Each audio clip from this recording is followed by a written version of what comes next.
तो भारत ने सर एक तीर से दो निशाने किए या तीन निशाने या चार, कितने साधे हैं फिर? देखिए, ये बात मैं पहले भी बोल चुका हूं, मैं पुनः बोले देता हूं।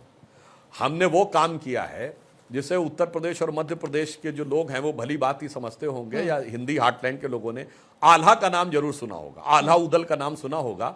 और आल्हा ग्रामीण क्षेत्रों में गाया जाता है, जो जगनिक की परमाल रासों का आल खंड माना जाता है, जो पृथ्वीराज चौहान जी के जमाने में लिखी गई। उसमें एक लाइन है कि बड़े लड़ैया मोहबे वाले जिनकी मार सही ना जाए, और एक का मारे दुई मर जावे, तीसर खौफ खाए मर जाए। तो एक ऑपरेशन सिंदूर हुआ, जैश ए मोहम्मद और लश्कर तैयबा का ठिकाना डिस्ट्रॉय हुआ, और तीसरा जो था, जैसे उनके यहां एक आतंकी था हाफिज सैफुल्ला, वो पता नहीं कैसे खौफ खा के मर गया, जो 2006 के सीआरपीएफ के कैंप पे हमले का आरोपी था और 2006 के आरएसएस हेडक्वार्टर के ऊपर आरोपी था। तो मुझे लगता है कि चीन को आर्थिक झटका भी पड़ा है और सामरिक झटका भी पड़ा है, और इसके साथ साथ चीन इस मामले को लेकर थोड़ा ओपनली एक्सपोज भी हो गया है। तो मुझे ऐसा लगता है कि भारत सरकार ने जो किया है, एक तीर से कई शिकार करने में सफलता हासिल की है। कुछ नेता सर ये भी पूछ रहे हैं कि पोस्टर में मोदी जी क्यों हैं?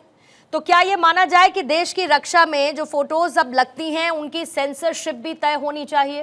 प्रधानमंत्री की फोटो लगने पर इतनी समस्या क्यों?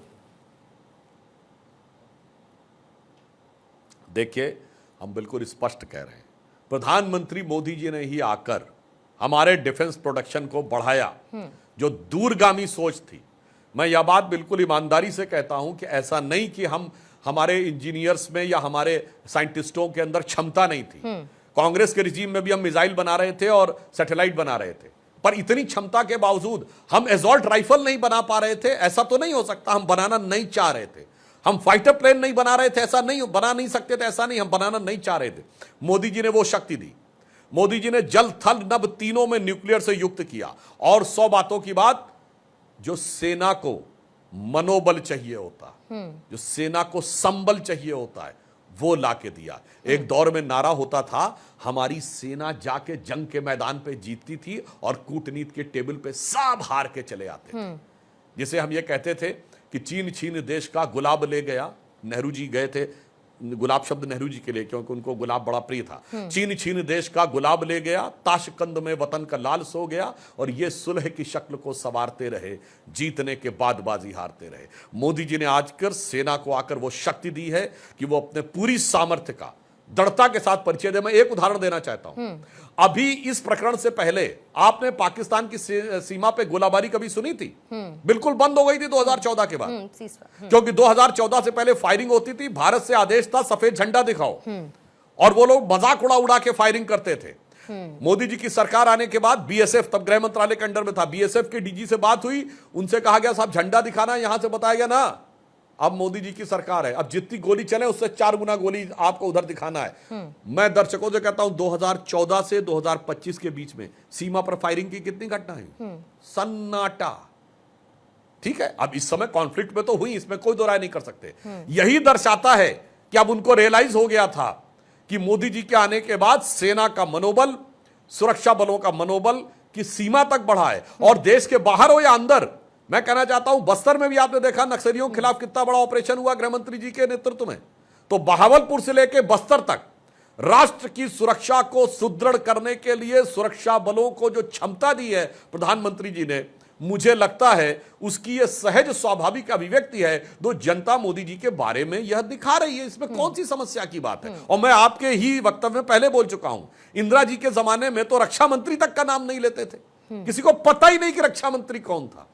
एक फोटो तक आपको नहीं दिखेगी जिसमें जगजीवन राम और वो साथ में बैठ के, जैसे हमारे में दिखा कि मोदी जी और राजनाथ सिंह जी बैठे हुए हैं और आर्मी के चीफ बैठे हैं, एनएसए बैठे हैं और बाकी लोग मीटिंग ले रहे हैं। ऐसी तो फोटो भी आसानी से अवेलेबल नहीं होगी अगर कोई जाके देखने का प्रयास करे।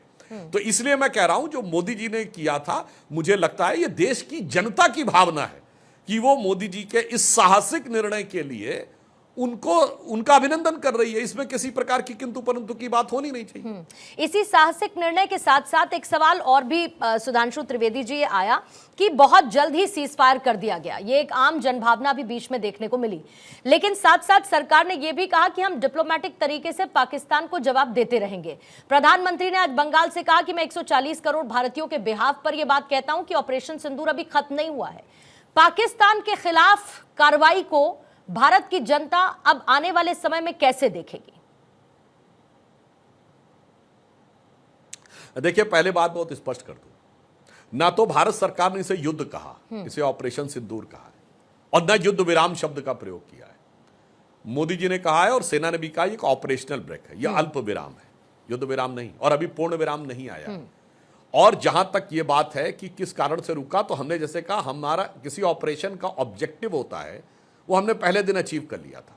उसके बाद 9-10 अगस्त की रात को जो हुआ वो भी कर दिया। मैंने आप ही के इसमें पहले बोला कि जब इस ढंग की अंतर्राष्ट्रीय मीडिया में खबरें हैं कि कोई न्यूक्लियर डिजास्टर हो सकता था, सरगोदा में यह माना जाता है कि पाकिस्तान का न्यूक्लियर आर्सेनल रखा है। और दर्शकों को यह पता होना चाहिए, यदि नहीं पता तो मैं बता देता हूं, न्यूक्लियर वेपन्स कोई ऐसे एक शोरूम की तरह सजा के नहीं रखे जाते। वो जमीन से कम 30-40 मीटर नीचे जाके बंकर बना के रखे जाते हैं, और उसमें सिर्फ 2 ही आउटलेट्स होते हैं, एक एंट्री और एग्जिट। ऐसी खबरें आई कि एंट्री और एग्जिट पॉइंट डैमेज हो गए थे। उसमें यह खतरा हो सकता था कि कोई न्यूक्लियर लीक हो सकती है, और अगर न्यूक्लियर लीक होती तो 177 किलोमीटर है सरगोदा हमारे यहां से, तो मतलब दिल्ली से मथुरा ज्यादा दूर है और सरगोदा कम दूर है। दिल्ली से जयपुर ज्यादा दूर है, सरगोदा भारत की सीमा से कम दूर है। इसका मतलब यदि कुछ गड़बड़ होता तो कोई रेडिएशन अंतर्राष्ट्रीय सीमा देख के रुक नहीं सकता था। तो क्या संभावना रही है, सुरक्षा विशेषज्ञों और जो हमारे सेना के अधिकारी थे उनके ऊपर छोड़ना चाहिए। मगर यह युद्ध रुका नहीं, युद्ध है नहीं, ऑपरेशन रुका नहीं है। सरकार ने बहुत स्पष्ट किया, और बहुत सारी चीजें ऐसी भी होती हैं, कुछ चीजों को दिमाग से यूज करना चाहिए। जो मोदी जी ने कहा, दिमाग ठंडा और खून गर्म रखना चाहिए। आप देखिए, पाकिस्तान के सिंध में अभी कुछ दिन पहले वहां के होम मिनिस्टर का घर जला दिया गया। क्यों? सिंध में झगड़ा किस बात का हो रहा है कि पंजाब ने जो नहर बनाई सतलज पे, जिससे पानी रोक दिया उन्होंने, तो सिंध में नाराजगी थी। अब जब भारत ने इंडस वाटर ट्रीटी के तहत पानी और रोक दिया है, तो वहां पे मामला और भड़क गया है।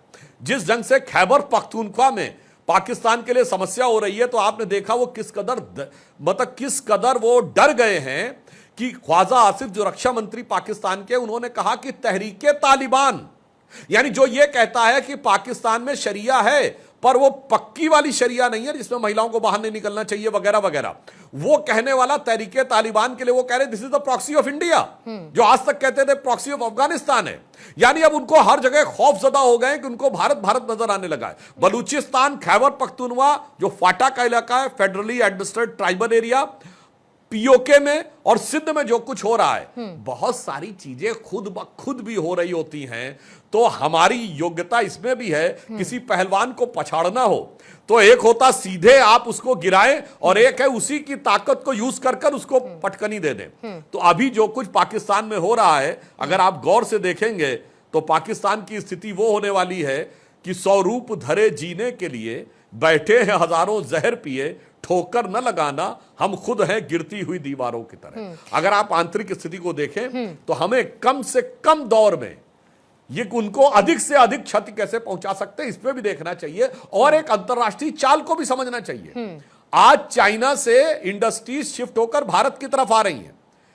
यह भी एक तरीका हो सकता है कि भारत युद्ध में उलझा हुआ दिखे और जो बड़ी बड़ी इंडस्ट्रीज वहां से शिफ्ट होकर टैरिफ वॉर और पोस्ट कोविड के दौर में आने वाली थी वो रुक जाएं। तो सारी बातों को देखकर अपने को न्यूनतम समस्या होते हुए अधिकतम क्षति दिखाने की जो कूटनीतिक दक्षता मोदी जी ने दी है, मुझे लगता है थोड़ा सा ठंडे दिमाग से सोचेंगे तो सब कुछ दूध का दूध पानी का पानी नजर आएगा। और अब तो वैसे भी सर बलूचिस्तान से ओपन लेटर आने लगे हैं प्रधानमंत्री मोदी के नाम, और साथ ही सहयोग और साथ की मांग भी की जा रही है। अंतिम 2 सवाल लेते हुए सुधांशु जी आपका शुक्रिया करूंगी। अगर आज सरदार पटेल होते, ऑपरेशन सिंदूर के बाद इस कार्रवाई को कैसे देखते या किस तरीके से इसको परिभाषित करते?